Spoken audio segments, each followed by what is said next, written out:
Taxi, ஆட்டோலாம் book பண்றதுக்கு நம்ம கையிலேயே அப்ளிகேஷன்ஸ் இருக்கு. ஆனா பப்ளிக் மோஸ்ட்டா யூஸ் பண்ற விஷயம் என்னன்னு பார்த்தீங்கன்னா பஸ் தான். ஆனா பஸ்ஸுக்கான அப்ளிகேஷன்ஸ் இதுவரையும் யாருமே கண்டுபிடிக்கல. நம்ம ஐஐடி ஸ்டூடண்ட்ஸ் என்ன பண்ணியிருக்காங்க, பஸ் எந்தெந்த ரூட்ல டிராவல் ஆகுது, எந்தெந்த பஸ் இருக்குன்றத தெரிஞ்சுக்கிறதுக்காகவே ஒரு அப்ளிகேஷனை உருவாக்கியிருக்காங்க. அதை பத்தி இப்ப பார்க்கலாம்.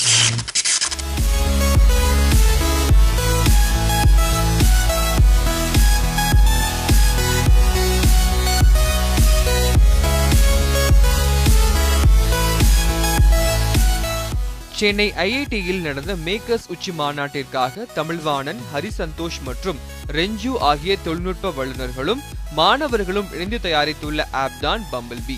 பேருந்திற்காக காத்திருப்பவர்களுக்கு வழித்தடத்தில் செல்லும் பேருந்து வரும்போது இந்த ஆப் பீப் செய்து தெரிவிக்கும் வகையில் உருவாக்கப்பட்டுள்ளது. இவர்களில் ஒருவர் ஐடி ஊழியர், ஒருவர் தனியார் கல்லூரி மாணவர், இன்னொருவர் ஐஐடியில் படிப்பவர்.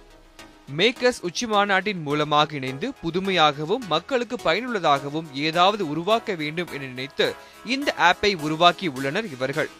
பஸ் ஸ்டாப்பில் நீங்கள் இருக்கும்போது அந்த பஸ் எந்த ரூட் போகும்னு உங்களுக்கு தெரிஞ்சுக்கிறதுக்காக அதை யூஸ் பண்ணலாம். இது எப்படி ஏன் நாங்கள் இதை பண்ணோம் அப்படின்னா, ஃபஸ்ட் டைம் நான் சென்னை வந்தபோது எனக்கு இந்த பஸ் எங்கே போகும்னு யார்கிட்ட எங்கன்னு தெரில. பஸ் நம்பர் பார்த்தா 27G அப்படின்னு இருக்கும். ஸோ யார்கிட்ட போய் கேட்டால் கரெக்டான இன்ஃபர்மேஷன் கிடைக்கும்னு எனக்கு தெரியல. மோஸ்ட் ஆஃப் தம் மற்றவங்கிட்ட கேட்டாலும் அவங்களும் தப்பாக தான் சொல்லுவாங்க.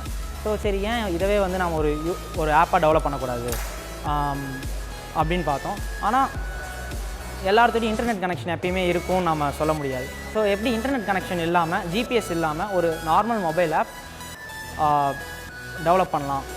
அதை வந்து எப்போ பஸ் ஸ்டாப் வந்தாலும் ஒரு பாப்அப் மெசேஜ் மாதிரி சொல்கிறாப்புல இருந்தால் நல்லாயிருக்கும் நாங்கள் டிசைட் பண்ணோம். ஸோ ஆஸ் அ டீம் நாங்கள் அதை தான் டெவலப் பண்ணியிருக்கோம். இவர்கள் தயாரித்துள்ள சிப்பை பேருந்துகளில் பொருத்திவிட்டு இந்த அப்ளிகேஷனை கைபேசியில் பதிவிறக்கம் செய்து கொண்டால் இன்டர்நெட் இல்லாமலேயே பேருந்து வருவதை நாம் தெரிந்து கொள்ள முடியும். ஒரு வழித்தடத்தை மட்டும் சொன்னால் அதில் செல்லும் எல்லா பேருந்துகள் வரும்போதும் இந்த ஆப் காட்டிவிடுகிறது. இது புதிதாக பேருந்துகளில் பயணம் செய்பவர்களுக்கு பயனுள்ளதாக இருக்கும் என்கின்றனர் இவர்கள். 4 நாட்களில் இந்த அப்ளிகேஷனை வடிவமைத்த இவர்கள் இப்போது இருக்கும் அப்ளிகேஷனில் சில மாற்றங்கள் கொண்டு வரப்படும் பட்சத்தில் இதனை இன்னும் மக்கள் சுலபமாகவும் அதிக அளவிலும் பயன்படுத்த முடியும் என்கின்றனர்.